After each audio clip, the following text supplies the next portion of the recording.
La dernière des listes de Beetledo que nous avons à décrire, c'est la liste historique. On pourrait l'appeler fait marquant aussi.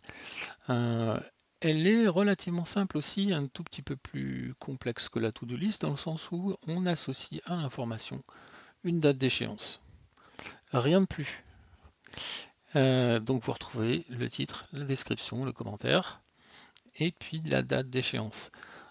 Cette liste, elle permet d'isoler un certain nombre de choses que l'on va pouvoir replacer dans un contexte temporel.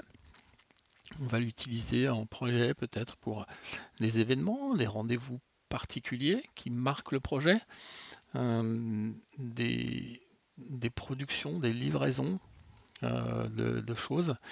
Quelque part, c'est la liste qui va nous permettre de faire un bilan rétrospectif de notre réalisation, de notre transformation avec les dates marquantes.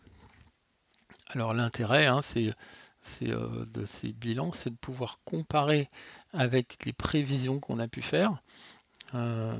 Si on fait un certain nombre de petits projets, on s'apercevra au fil du temps, si on s'améliore, que l'écart entre la prévision et la réalisation est de plus en plus réduit.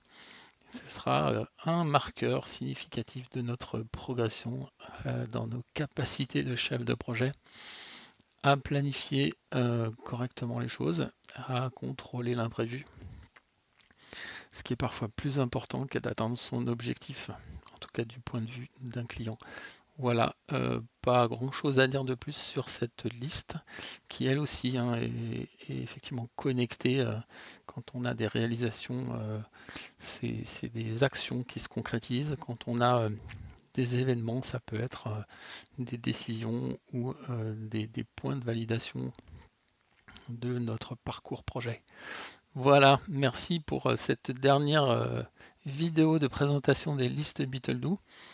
Euh, Nous allons aborder d'autres sujets, le paramétrage ou l'interface et des fonctionnalités plus particulières. Vous avez vu ici, on a parlé des spécificités des listes et en fait, on a aussi des données additionnelles qui sont liées finalement à des fonctionnalités qu'on retrouve dans chacune des listes et qui sont présentées dans d'autres vidéos. Voilà, à bientôt pour la suite.